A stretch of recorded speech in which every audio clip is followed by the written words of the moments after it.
หลายคนเนาะดำน้ำมานี่ลูกสาวไปใช้ลูกสาวนะไปเฮ็ดเวียกอยู่เวียงเลยโอ้จ้างเอาบ่สวรรค์เอาแห้งงานกันบ่เอาให้งานกันทุกคนหลังจากเขาเจ้าดำสำเร็จหน้าของสาวานแล้วก็วานก็ไปส่งให้งานพี่น้องอีกเด้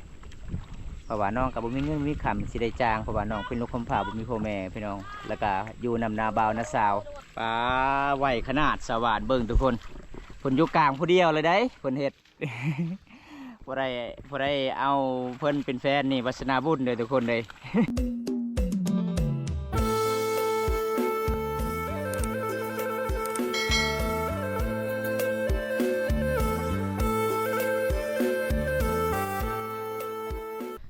เอาถ้าสบายดีทุกคนสบายดีบรรยากาศยามเช้าๆทุกคนเลยมันในบอมตากาสีจัดให้ตามคำขอ FC ละลายคนให้บอมตากาสีไปตามติดวิธี11น้องสาววานเป็นลูกคำพาที่บุมีพ่อแม่ทุกคนเลยเพราะว่าได้ยินน้องเราเมื่อนั้นกับนาบ่าวคนเราว่านาซาบ่อยากเห็นสาววานนี่จากเขื่อนทุกคนก็เลยแบบนาซาเพิ่นก็บ่สบายแบบเฮากาสีที่ถามแบบเจ้าของเขื่อนบ่ได้อยู่เขื่อนไปปะเขื่อนปะซานทุกคนไปนอนอยู่เขื่อนเขาเจ้าก็เลยนาซาของเพิ่นก็เจ็บไข้พี่น้องบ่สบายในตัวก็เลยกลับมาสู่บ้านที่ชาวบ้านอยู่คือเก่าทุกคนมันแปลกทุกคนได้ยินเมื่อนั้นพี่น้องนาบ่าวเพิ่นเว้ากับชาวบ้านเว้าทุกคนบอมตากาสีมื้อนี้ก็สิพา FC ได้ไปติดตามรับชมทั้งการบอมตากาสีได้อัปเดตวิถีชีวิตน้องสาวเพิ่นลูกคำพาบ่มีพ่อแม่ทุกคนจะได้บอมตากาสีไปนำกันเลยพี่น้องอันนี้คือผลงานของบอมตาทุกคนเลยเฮ็ด YouTube มาเกือบเป็น2 ปีปลายบอมตาก็คือได้เงินเล็กๆน้อยๆแล้วก็มาโฮมซื้อเสาเฮือนทุกคนเลยประมาณ16เสาเกือบ2 ปีปลายได้ที่เสาเฮือนทุกคนโอ้คันบ่ได้เก็บเล็กๆน้อยๆก็คือบอมตากะสิบ่มีแบบเฮ็ดช่องทูบกับแบบเฮาก็ได้เงินก็มันบ่หลายทุกคนบอมตาก็สุดว่าบอมตาก็หยุดเฮ็ดช่องทูบแล้วบอมตาก็สิได้เห็นเสาเฮือนก็คือแบบให้งานเฮาก็เฮ็ดแต่ละมื้อแต่ละวันทุกคนเลยไปเวียกไปงานก็คือได้เห็นแต่เสาเฮือนแบบนี้ล่ะพี่น้องบ่จักเมื่อใดได้เฮือนคือเขาทุกคนเลยจักสิได้หรือบ่บอมตาก็ซื้อปะไว้เพราะว่ามีให้งานเฮาไปเฮ็ดหรือว่าไปถ่ายคลิปถ่ายทำตลอดแบบมันเมื่อยหลายก็เลยบอมตากับสิบาแนมเบิร์กอันนี้ก็คือให้งานของบอมตาทุกคนบอมตากับภูมิใจหลายพี่น้องที่มี FC ทุกๆคนได้รับชมคลิปบอมตาเพราะว่าบอมตาเงินเดือนกับบุค่อยดีทุกคนเลย2 เดือนก็คือได้100 เหรียญก็มีทุกคนบอมตากะดีใจนำพี่น้องอันนี้ก็คือบอมตาโฮมไว้ทุกคนโฮมเกือบเป็น2 ปีทุกคนเพื่อจะได้เสานี่เลยพี่น้องบอมตากะสู้ๆต่อไปพี่น้องเพราะว่าบอมตาปีนี้ก็คือได้เสาปีต่อไปบอมตาก็จะได้ซื้อดินบล็อกอีพี่น้องไงโอ้จะได้หรือบอพี่น้องจะได้กับบอมตากับความหวังบอมตาคือจะได้เฮือนคือเขากันทุกคนเลยเฮือนบอมตาก็จะอยู่บ่ได้แล้วพี่น้องเห็นบ่เฮือนมันสิพังแล้วทุกคนเพราะว่าสังสีมันสิหัวแล้วได้กับบอมตากาสีไปถ่ายคลิปเรื่อยๆจัดให้ตามคำขอ FC ทุกคนอย่าไปเบิ่งวิถีชีวิตน้องสาวเพิ่นไปนำกันเลยอันนี้จะเป็นหมู่บ้านของบอมตาเลยทุกคนเลยบอมตาก็จะออกหมู่บ้านแล้วก็เข้าสู่บ้านทะเลคือเก่าไปเยี่ยมไปยามสาววานลูกคำพาที่บ่มีพ่อแม่เมื่อนี้ก็คือเดินทางไปเลยทุกคนเลย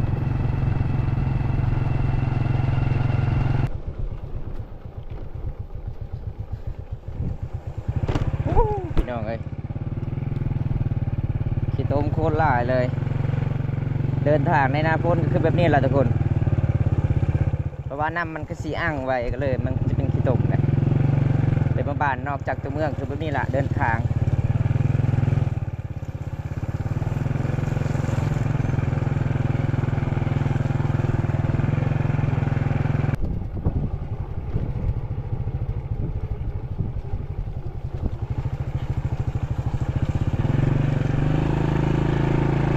วัฒนธรรมก็คือไปบ่ได้เลยทุกคนแต่ผมตาเคยไปเส้นทางแบบนี้ก็คือไปง่ายอยู่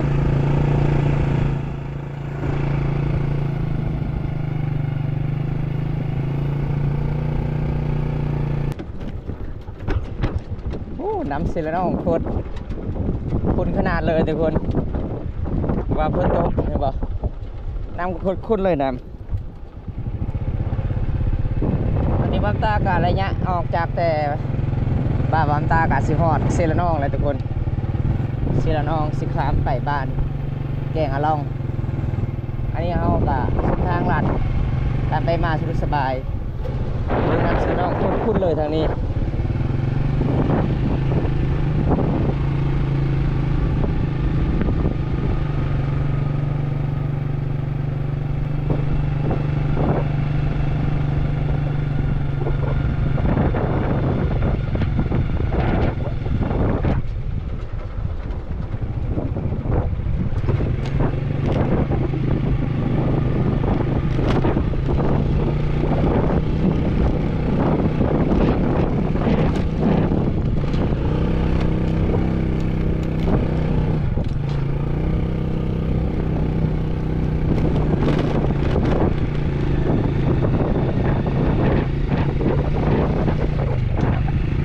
ทุกคนมาหอมนี่เขาให้ของสาวบานเคี้ยวขนาดเลยทุกคนป้าสุดยอดเลยงามขนาดเลยพี่น้องไปตอนแรกๆก็คือเขาเจ้ายังไม่ทันได้งามเลยเพราะว่าฝนไม่ได้ตกหลังจากฝนตก 3-4 มื้อโอ้โคตรงามเลยเคี้ยวขนาดเลยเขาอันนี้ก็สิฮอดบอลเท่าละกาสิลงคอยผู้สลอยทุกคนทางพุ่นก็ให้ชาวบ้านเจ้าเห็ดอันฝนตกน้ำใหญ่บอมตาก็จะไปบ่ได้บอมตาก็จะได้กลับแต่ห้วยนี่แหละทุกคนถ้าน้ำน้อยก็คือบอมตาไปได้เมื่อนี้ก็เดินทางเรื่อยๆเลยทุกคนในจัดให้ตามคำขอ FC ทุกคนจากฝั่งไทยบอมตาไปอัปเดตวิถีชีวิตน้องสาวเพิ่นแต่หลายคนเป็นห่วงแล้วก็น่าสงสารน้องลูกกำพร้าบ่มีพ่อแม่อายุ16 ปีทุกคนเลย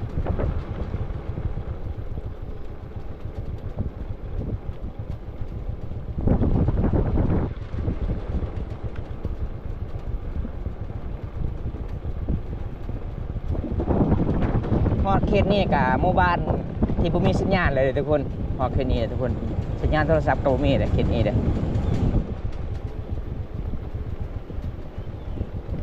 น้ำใหญ่หรือว่าน้ำน้อยไปได้หรือบ่พี่น้องเอ้ยโอ้ไปได้อยู่ทุกคนน้ำลดลงแล้วพี่น้องไปได้อยู่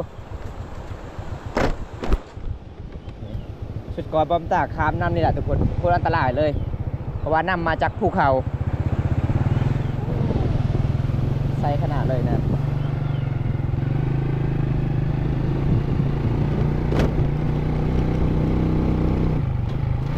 จนเบิ้ลบ่ไหวเลยทุกคนว่ามันเป็นคอยที่สูงที่สุดเลย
ตัวนี้ความสูงประมาณประมาณลักป่ายทุกคนกันไปไหม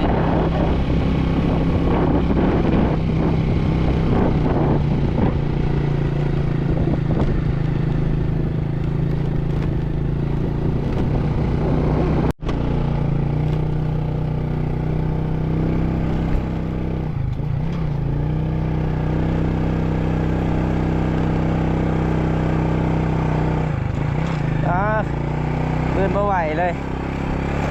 เกิดขึ้นเมื่อใดทุกคน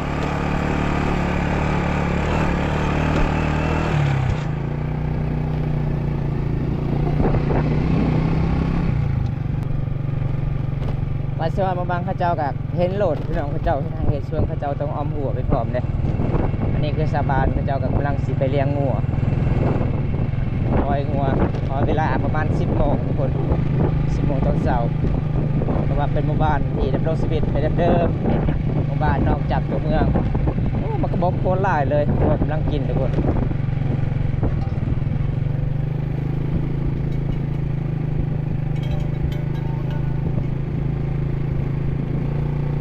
บ้านที่ผมตาเดินทางพูนทุกคนทางพูนพี่น้องยังไม่ทันได้หอดเถื่อ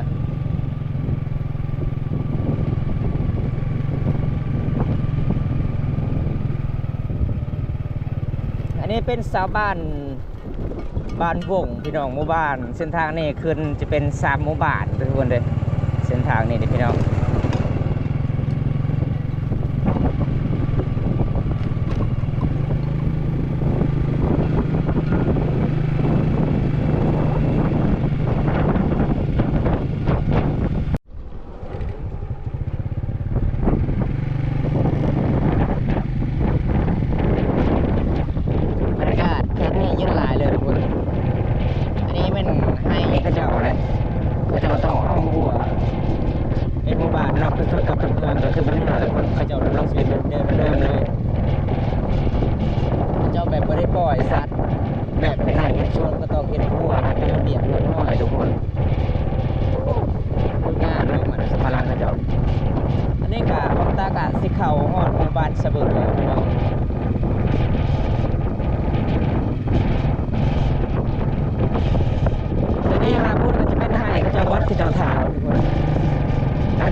ยอดเลย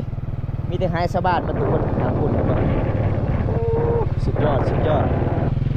เจ้าภูเขาอย่างเดียวเลยส่วนลายบ้านนี่กับกระเจ้ากับภูมิหน้าเลย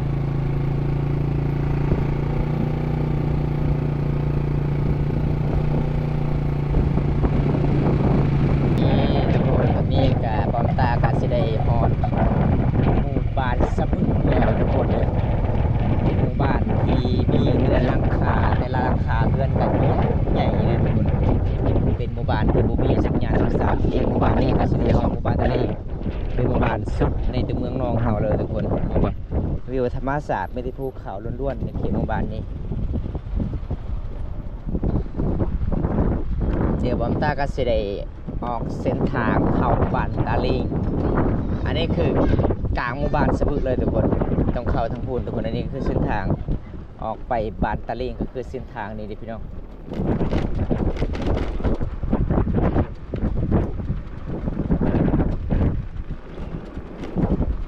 แนวเบิร์นทั้งได้มิติภูเขาเลยเขตนี้เป็นวิวธรรมศาสตร์สดๆงดงาม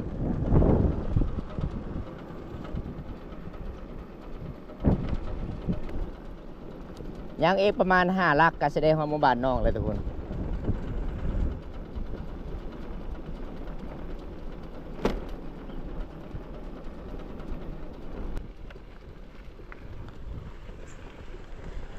ว้าวทำฝนตกมันขึ้นบ่ได้เลยเส้นทางนี้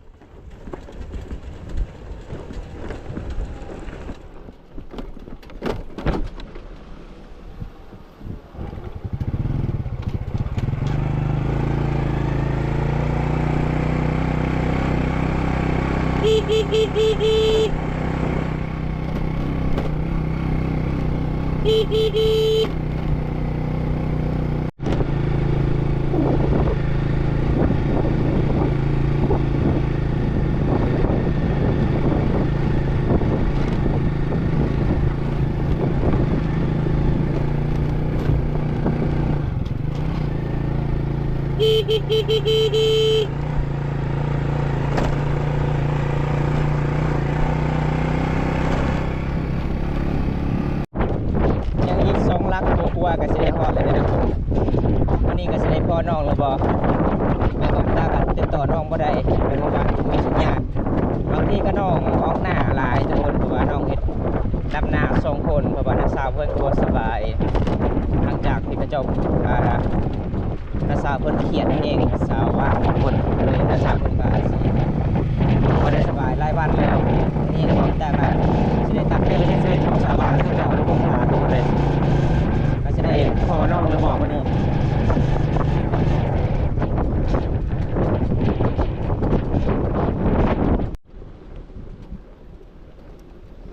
ยามแรงๆก็อาจจะเป็นห้วยนี่แหละแต่คนสาวบ้านไปอาบได้เขาจะดำรงชีวิตยามแรงๆเห็นบ่อันนี้เป็นจุดของเขาเจ้าอาบน้ำในหมู่บ้านตะลิงห้วยนี้ก็ลงสู่เซลนองทุกคนยัง500 เมตรก็แสดงว่าหมู่บ้านน้องแล้ว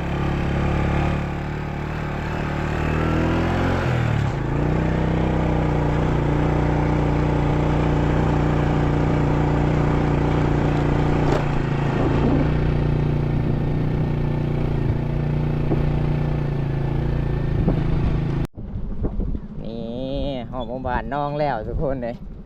ทางพุ้นก็จะเป็นหน้าสาวบ้านนั่นทางพุ้นเลยเดี๋ยวผมตาก็สิเข้าหมู่บ้านน้องก่อนถ้าไม่ได้พ่อน้องก็คือผมตาก็สิไปนำน้องอยู่หน้าคือเก่าเลยทุกคนเลย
ในบ้านเราเป็นเนี้ยกะเอามาแทนกัน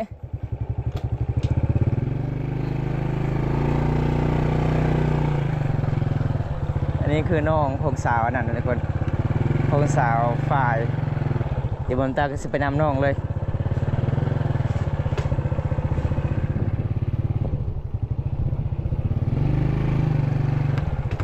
ผมตาก็จะได้ไปนำน้องสายสาวพายก่อนทุกคนเพราะว่า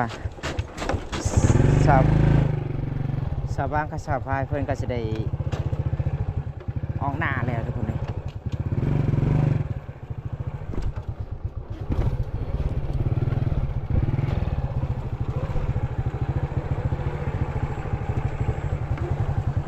แต่จะจอดรถนี่ก่อนไปทุกคน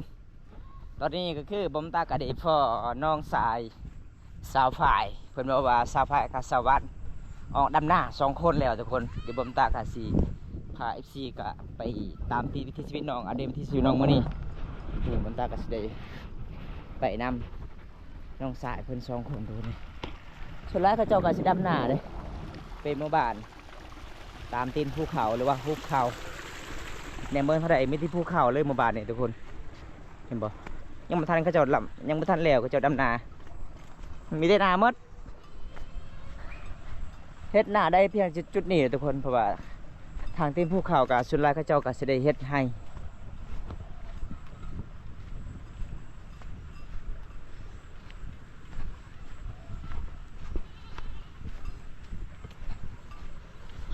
น้ำโคตรหลายเลย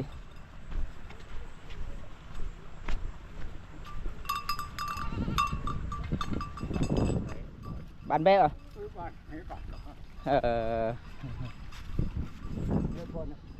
ว่าปนิยามูว่าแทนเขาจะเอาเลี้ยงแบะทุกคนเลยโย่ไปในใดไปได้บ่ฮะนำใหญ่เลยไปได้บ่แน่ลงเลยโตนเลย ไปไปน่ะ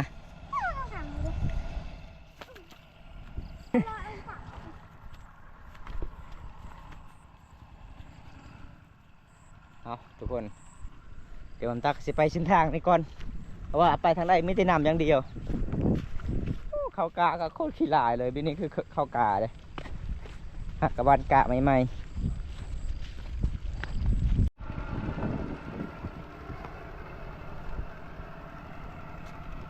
ตอนนี้ยังไม่ทันได้ห่อเลยทุกคนเลยหน้าของน้องกะติดกับตีนภูเขาพวกนี้พี่น้อง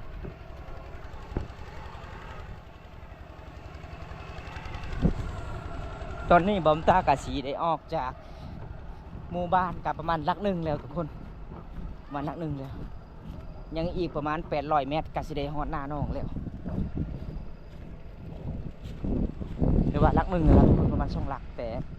บ้านแล้วก็ไปหาหน้าของน้อง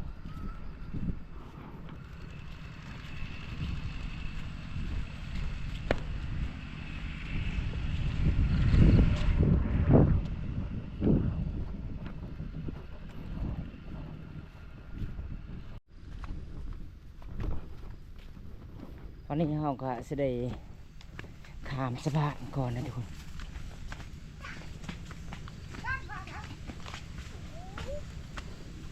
เกิดบ่อยู่ในเปิดบ่ตอนนี้ก็จะได้ฮอดหน้าของน้องเลยทุกคนเลยน้องกำลังสีลกกาอยู่ทางพุ่นเลยทุกคนเขาเจ้ากำลังดำนา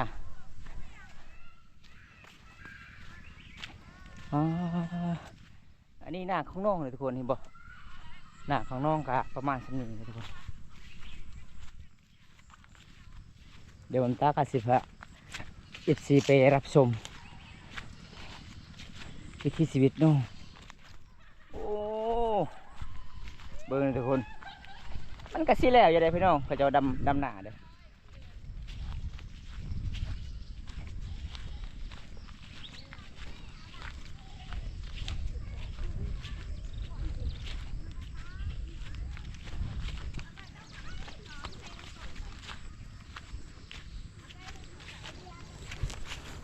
เนี่ยการเดินทางยางมา2 ลักทุกคนอันนี้เขาเจ้าดำหน้ากะสิแล้วเดี๋ยวทุกคนเลยเดี๋ยวบำตากะสิไปเบิ่งสาวบ้านเพิ่นดำนามีหลายคนอยู่เขาเจ้าไปดำนาบำตากะสิไปถามน้องจ้างหรือเปล่าเขาเจ้าเอางานกันหรือเปล่าทุกคนงานของน้องเนี่ยขั้นเฮ็ดได้แต่ละปีเดี๋ยวนี้เงินบ่าวเพิ่นว่าฮอด80 กระสอบทุกคนหนาน้อยๆอยู่แต่มันเป็นดินที่งามที่สุดเพราะว่าพุ่นมาจากเป็นภูเขาเลยเลยมันก็สิงาม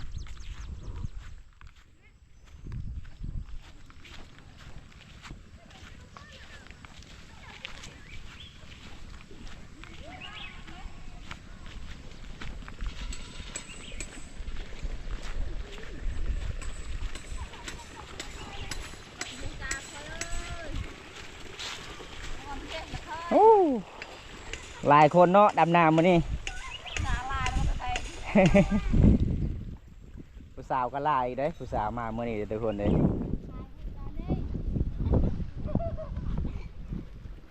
ถ่ายอีกอันนี้นะ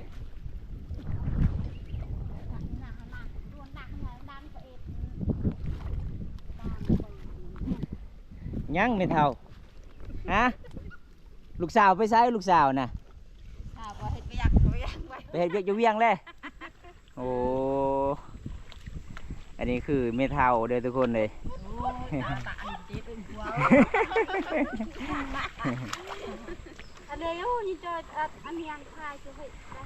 ไหวเนาะสวรรค์เนาะจะดำเนาะไปสุดก่อนก็คือน้องฮะกับลกกามาหอมนี่แล้วเลยทุกคนจ้างเอาบ่สวรรค์เอาแห้งงานกันบ่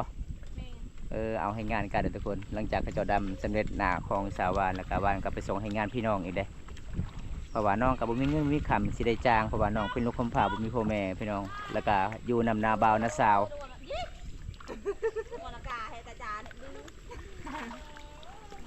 มีบ่ป่าเขาขายอยู่นี่นะอากาเห็นบ่ เป็นว่าอากาเด้ น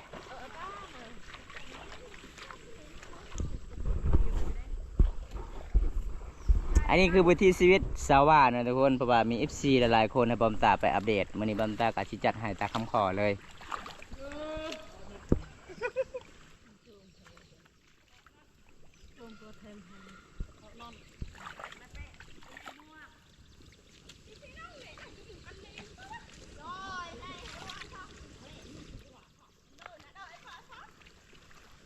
ไหวขนาดเมทัลดำโอ้สุดยอดเลย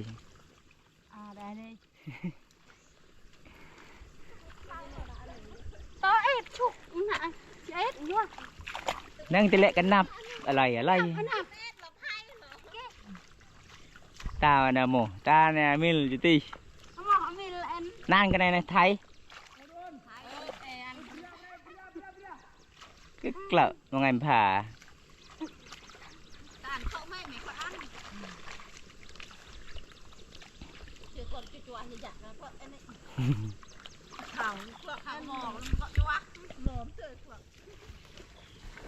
เนี่ยnhà chơi này nha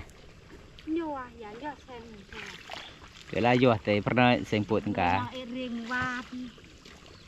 หวานchưaเลยนี่nàyนี่อะไร ขันรถนี่ตะบนทอน chơi đi เติมนี่น่ะอันรวนน็อตรวน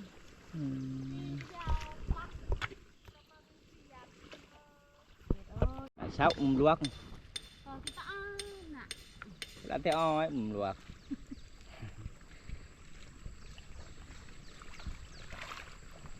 ปลาไหวขนาดสว่านเบิ่งทุกคน